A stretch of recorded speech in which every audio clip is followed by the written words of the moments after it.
Instead of telling you what I think you should be doing or how you could be better, or I thought, well, let me just speak from the heart, speak from my gut, and really not have anything prepared, but just tell you what's worked for me.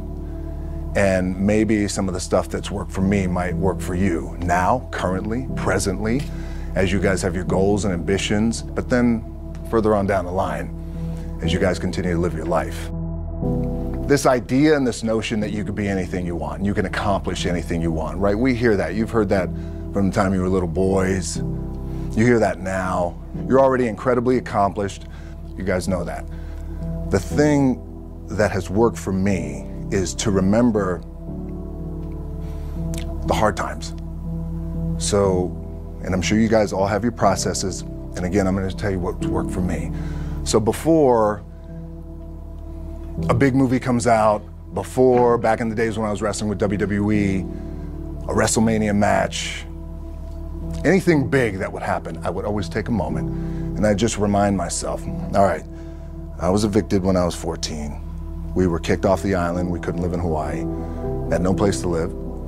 A lot of shit happened then when I moved to Nashville. I was arrested multiple times by the time I was 16 years old. I would remember that, and it allows me then to be present in the moment and understand, holy, the stuff I have around me right now, this is the shit that I dreamed of when I was a kid. I am here. I played for University of Miami, played for great teams. Warren Sapp, Ray Lewis, they were my teammates. They were balling. Warren Sapp was playing tight end that time. I was starting defensive tackle. Yeah, they moved him over to D-line. And he looked at me, he's like, yo, dude, I'm gonna take your spot. And I said, you ain't taking my spot. He said, I'm gonna take your spot. I said, no, you ain't. We battled, and he took my spot. Now you can imagine how that with me, because there goes my opportunity. He went in, switched to defensive tackle, lit the world on fire. Well, what that did, it crushed me, it crushed my dreams. I had a piss poor senior year, zero production, no NFL, no combine invite, nothing. Finally went to the CFL. Calgary Stampeders, making $250 a week Canadian. Now, I had to send that home to my wife at that time. Had no money. So I remember that. When I got cut from Canada, my dad in his pickup truck came down 4 o'clock in the morning, picked me up in Miami from Tampa. We lived in a little apartment in Tampa. He drove down in his little pickup truck to Miami to get me when I was cut from the CFL. And I thought, well, I leave home like you guys left home. I'm ready to tackle the world, to get after it, achieve my dreams and goals. Crushed by 22, 23 years old. Now I gotta move back in with my mom and dad. I played on great teams though. Wait a second, this is not supposed to be my future. I'm supposed to be in the NFL right now. I'm supposed to be making a lot of coin and buying my parents, buying me, taking care of my wife, but it never happened. So I pulled out my wallet, I thought, well, let me see how much money I have. I opened it up, I had a 5, a 1, and change. Well, at least I rounded up to $7. But I thought, God, ain't this a bitch? I got $7 in my pocket. Where the f do I go now? What do I do? I can't go back to CFL. The point comes where you hear that voice, the big run's over. Like, you're done, right? So I heard that voice. So as Coach was saying, man, I hold on to that. I'm telling you, I keep, my back is up against this mother. We laugh, we joke, we have a good time, but my back is still up against this mother. I do not forget it. What this also helps me do, and again, it works for me, is at some point, you gotta be tired of not being number one. You have to be, and you gotta play angry, and I play angry. Now, I'm cool and calm with my approach, and when I step out on my field, which is a set, or, you know, like, there's some, and you're always gonna have haters, and haters are like, well, God damn, man, how many movies are you gonna make, or how much shit are you gonna do? Like, you do a lot of shit. I say, yes, it's my ambition. Of course, why not? I could do it, yeah. I love what I do. And not only that, but in what world do we not work every day? My back is up against this thing, you know, and I started to play angry, by the way, and I still play angry. My last match, Brock Lesnar, transitioned, and I realized if I had to be great at something, I wanted to be great in this world of Hollywood and movie making and producing and entertainment, I had to commit, and like you guys have to commit. Obviously, you commit to something, commit to the goal. So I quietly retired 2 years later, I thought, what did I do with my career? Because my movies were not doing well. I was written off. I was like, it was around 2006, 2007. I was like, I left, I pulled a Jim Brown. I left when I was on top, like #1 in the wrestling business, and I left. It was a ballsy, gutsy, some call it stupid move, but I had to commit and I had to follow what was in my gut.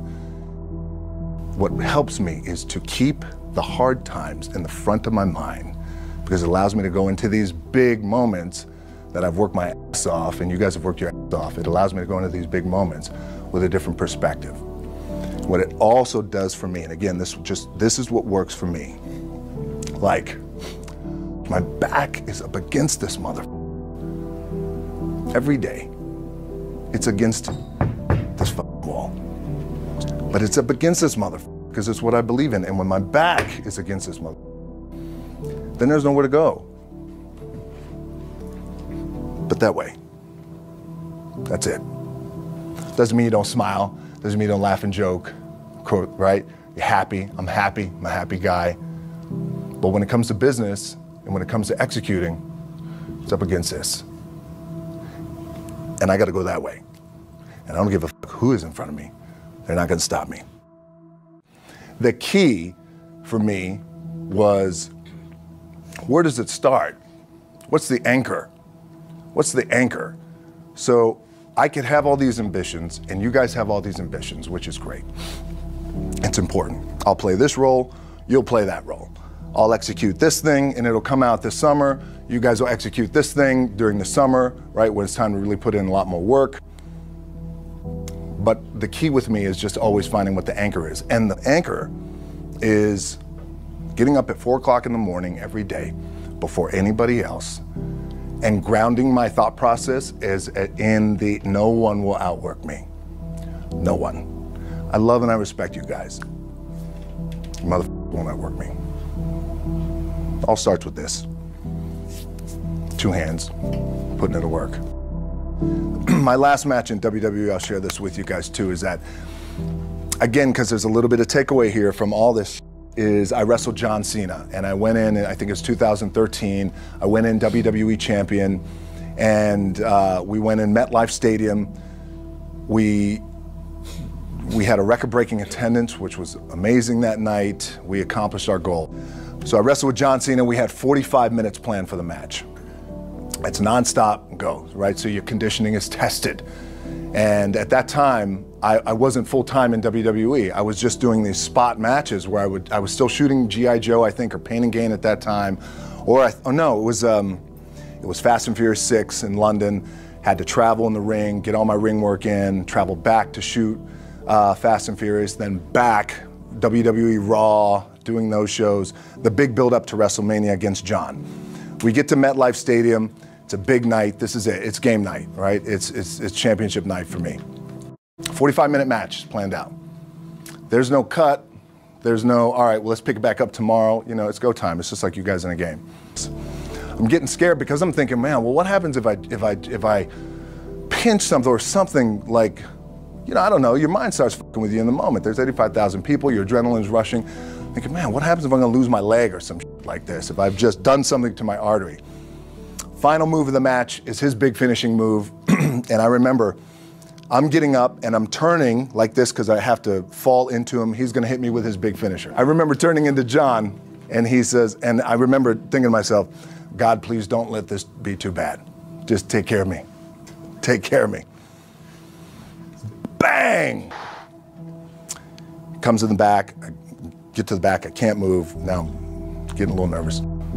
Get on a jet, rushed home to my doctors down in Florida, and get an MRI, find out that I have completely torn my adductor, the top of my adductor and my top of my quad off my pelvis. What I was proud of was to walk out on my own, but not only that, but in this moment where the odds are against you, people are watching, your team's depending on you, you either say, I'm done, or this whatever the is going on, it's temporary, and it may fuck me up at some point down the road.